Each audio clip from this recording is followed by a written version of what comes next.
Hey y'all, it's me, Lynn Daniel, coming to you today. It is Wednesday, August 27th, 2014. Let me get a hold of this camera. Why is my hair sticking out? And it's late in the evening. I've got my jammies on. And so, yeah, I thought I wanted to vlog. I was reading, doing some homework and about reading and about professional development for teachers to help them improve instruction and learning in the classrooms and in, well, not just classroom level, but establishing systematic frameworks in district level curriculum planning to improve instruction and learning. So yeah, it's kind of boring, but not really. So, but it just really spurred in my mind, and I felt like I wanted to share this with you all, especially those of you who are parents of students. I don't care what age, all students. Because this evening I stayed late to grade. I'm really behind in my grading because as a reading teacher, as an English language arts teacher, and I teach social studies, I teach one class of social studies. I'm able to really keep up on social studies assessing, but language arts requires a lot more hands-on care, I guess. I mean, you have to thoroughly read every student's work on everything, and I provide feedback. So the process is lengthy, and it took me several hours, and I only was able to get through one class, but several assignments. And what I noticed was kind of disheartening in a way. I mean, I know how to deal with it. I know how to remedy it, the thing that was disheartening. But I noticed the pattern that started to emerge for not all of the students, but a few. And this is something that parents, I think, I would encourage you to just be mindful of.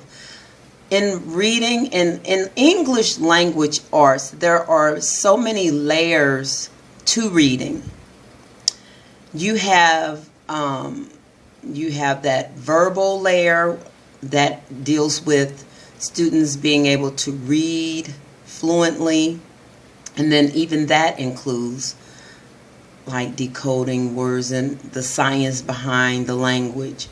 But, you know, you have that layer where your student, your child, sounds out and reads and reads fluently, making sense of the passages or the text, chunking phrases and drawing meaning from the information. So, I mean, you really want your child to do that well. But what struck me was the students who do that well, and the students who can verbalize and articulate the information, the answer, to show understanding. When it came to writing the answers to demonstrate understanding, that was a significant problem for a couple of kiddos. Now, I'm just sharing this because I think I know it's very important to check all of those categories that relate to reading. And so parents, I think what I'm wanting you to leave this video with is this. Have your child read to you, listen to them read to check their fluency, to make sure that they are able to, like I said, chunk phrases to gain a meaningful understanding of the text so that you can hear whether they can pronounce words or not and use word attack skills and all. Also check their writing, how well they can construct a piece of writing to a prompt.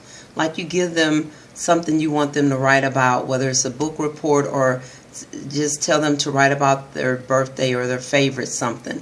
And then just observe how look at their penmanship. Even though a lot of schools don't teach penmanship anymore, that is still a very important skill. So look at their penmanship, notice their spelling skills, And then notice how well they can construct a thought.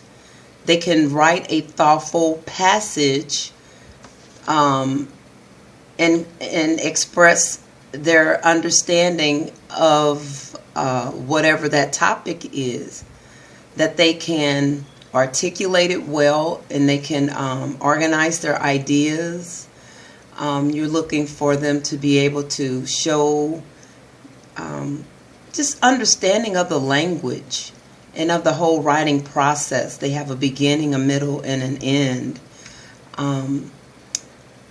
And also, the old-fashioned book reports that parents used to have their children do, that might be a very good practice to reestablish in homes, especially parents, if your child can tell you a lot of information about what they're doing at school. They can say it out loud, but if their grades aren't reflecting their ability to talk and articulate, then if you see a gap there, then I'm encouraging you to have them demonstrate to you what they do when it's time for them to write their answers on paper, to respond in a written form, because I was just really taken aback today. So that was on my mind as I was doing my homework. And so yeah, I just wanted to share that with you. I didn't want this video to be too long, but check their fluency, check their spelling, check their ability to write to a prompt, and their ability to demonstrate comprehension through written form, oral form, verbalizing it. But more, there should be a connection between all the skills.